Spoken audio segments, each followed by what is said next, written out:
نحمده ونصلي على رسوله الكريم أما بعد من صام رمضان إيمانا واحتسابا غفر له ما تقدم من ذنبه আল্লাহর হাবিব সাল্লাল্লাহু আলাইহি ওয়াসাল্লাম বলেছেন, যে ব্যক্তি রমজান মাসের রোজাগুলো ঈমানের সাথে রাখলো এবং সওয়াবের নিয়তে রাখলো, আল্লাহ পাক রব্বুল আলামিন তার আগলিয়া এবং পিছলিয়া সমস্ত গুনাহ আল্লাহ তাআলা মাফ করে দেন। তাই রমজান আমাদের জন্য খুবই গুরুত্বপূর্ণ একটি মাস। তাই অবহেলা করে সময়গুলোকে হেলাই দুলাই না কাটাইয়া যারা আমরা কোরআন শরীফ তেলাওয়াত করতে পারি তারা আমরা বেশি বেশি কোরআন শরীফ তেলাওয়াত করব, খতম করব।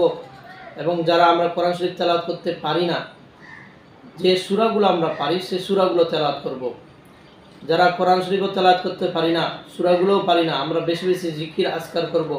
লা ইলাহা ইল্লাল্লাহু মুহাম্মাদুর রাসূলুল্লাহ এই কালিমাটা বেশি বেশি করব, ইস্তেগফার বেশি বেশি করব এবং আল্লাহর কাছ থেকে জান্নাত চেয়ে নিব, জাহান্নাম থেকে মুক্তি চাইব। এবং যাদের মা বাবা এই দুনিয়া ছেড়ে অন্ধকার কবরে চলে গেছে তাদের জন্য দোয়া করবে, তাদের জন্য সদকা করব, তুল ফিতর এগুলো আমরা আদায় করে ফেলব। কারণ আপনার আমার সদকাতুল ফিতরের কারণে যদি একজন গরিব, একজন মিসকিনের মুখে হাসি ফুটে, তাহলে কাল কিয়ামতের ময়দানে আল্লাহ পাক রব্বুল আলামিন আপনার আমার মুখে হাসি ফুটাবে।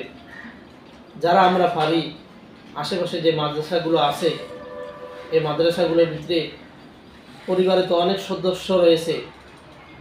সদস্য রয়েছে, একজনের ফিতরার টাকাটা মাদ্রাসায় দেব। কারণ মাদ্রাসাগুলোতে অনেক এতিম বাচ্চারা রয়েছে, অনেক গরিব মিসকিন রয়েছে, যারা একটা জুব্বা সিলাইতে পারে না, একটা পাঞ্জাবি সিলাইতে পারে না।